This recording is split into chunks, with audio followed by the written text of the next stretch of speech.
Hello and welcome to another video in our Geometry Basic Concept series.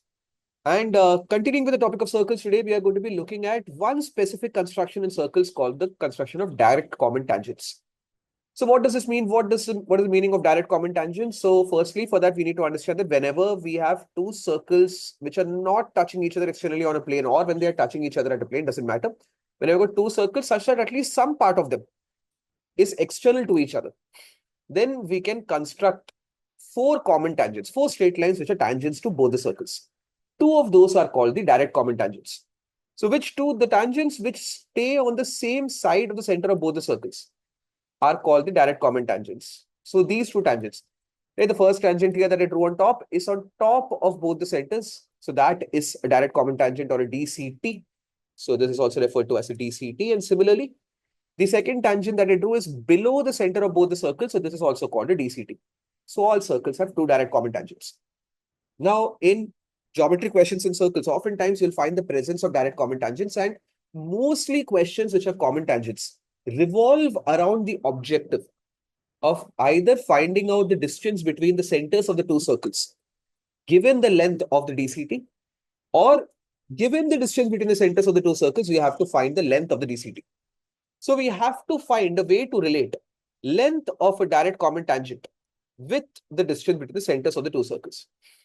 So let's say that the first DCT, right, the DCT on top is called AB. Let's say that I need to find out the length of AB, where A and B are the points of contact of the tangent with the two circles. And what we have to find out is the distance between the centers of the two circles. So if we take the center of the first circle as P and second circle center as Q, let's say that the objective of the question is to find out the length of the line segment PQ.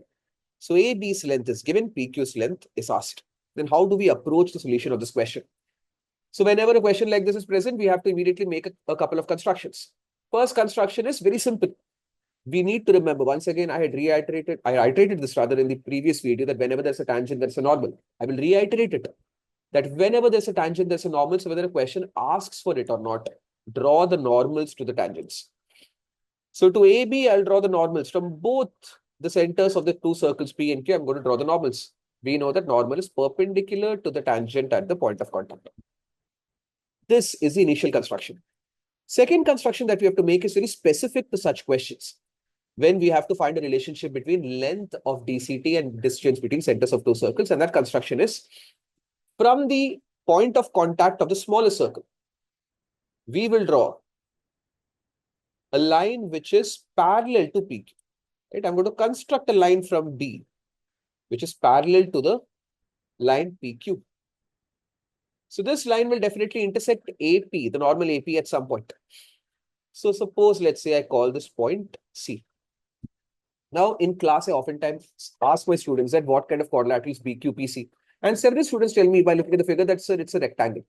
Well, it 100% is not a rectangle, because for a rectangle, all the angles have to be equal to a right angle.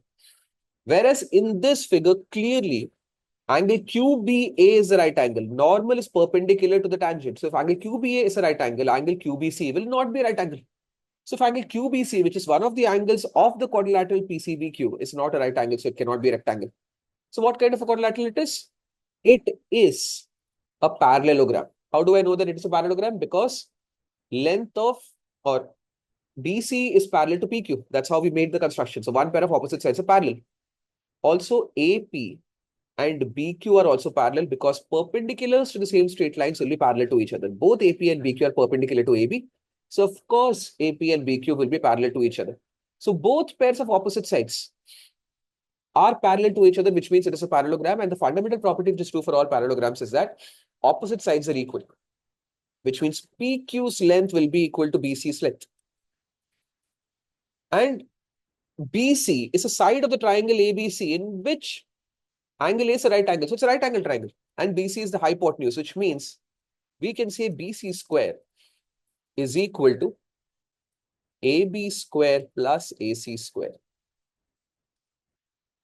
And because BC is equal to PQ, so I can replace BC square as PQ square is equal to AB square, which is length of the DCT, plus AC square.